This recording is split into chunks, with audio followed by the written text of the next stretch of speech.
Hi. So the World Economic Forum just ended, and apart from Trump's mockery on the shades of Macron, we've also got to witness various addresses and commentary made by various company CEOs, governors of the central banks of countries, and then sovereign leaders. What was supposed to be an economic conference upon the global structure of economic development and trade turned out to be a factionalism of concepts, and then the factionalism in their approach towards certain principles of globalization. This conference also led to an establishment or the unravel of something which was hitherto been hidden. So, this conference, I will tell later what it had unraveled. But before that, we'll dive into the concept of globalization. So it came around the late 20th century, and ever since then, we opened our doors to the foreign diplomacy, trade and commerce, and multilateral framework on security and measures. So, what was established as a principle to bring everybody together was later found out to be the principle which was bringing certain nations down. Not all, certain nations is what they believe. So, coming to the pillar aspect of that, so there exist four pillars in our world: the asset managers, the bankers, the military powers, and then the sovereign leaders.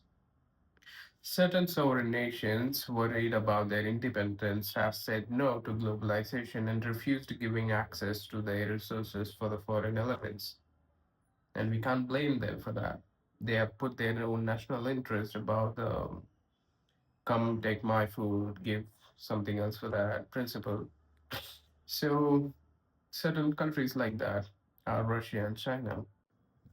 These countries they have competitive and absolute advantage over certain elements that very much shape our system right now. Critical minerals, energy, and then the precious metals, and then the semiconductors.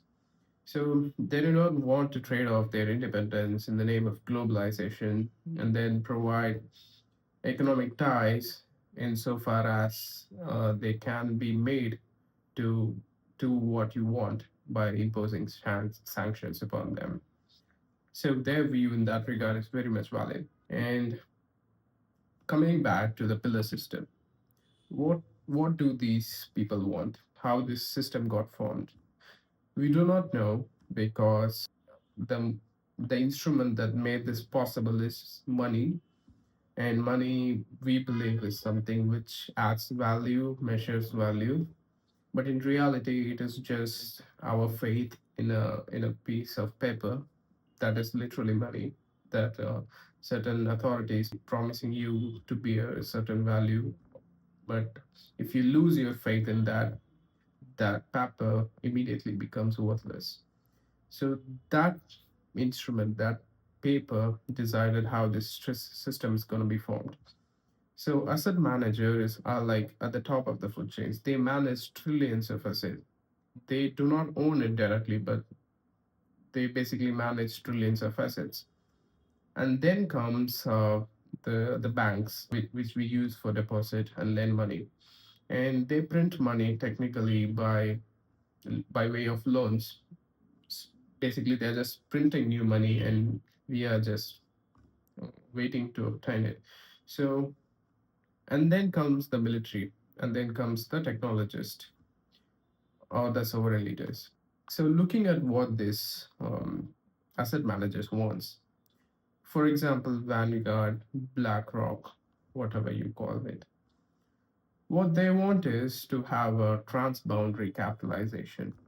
So basically, their capital should move across the globe, across boundaries freely, and it should not be so controlled to process and own it.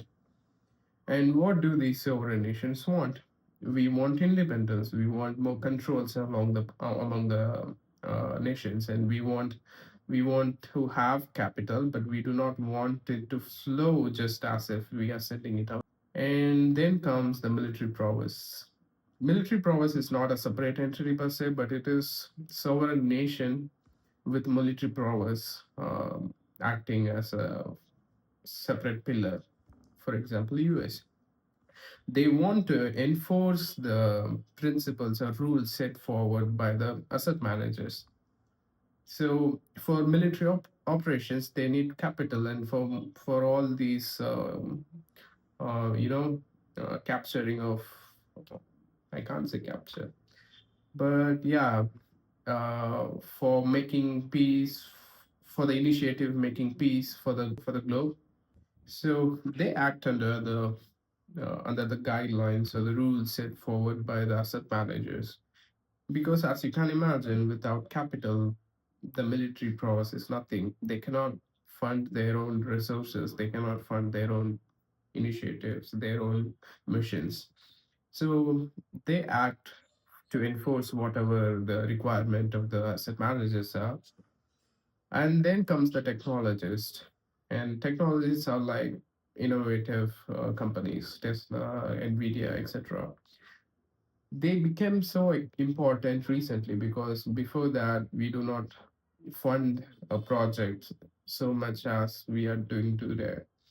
So they now play a bigger part because these asset managers, they gave a lot of capital to be invested in this technological aspects. And these projects, what they do is they give control to the asset managers. Without mobile, without this seamless connection among all of us in this current society, it would be so hard for the asset managers or whoever is at the top of the chain to control the masses. So they use these technologies as a way or the means to control whoever they want, whatever scale they want at. So these are the builders. And what do sovereign nation wants? They do not want to give access to their resources. They want to curtail the smooth flowing of capital.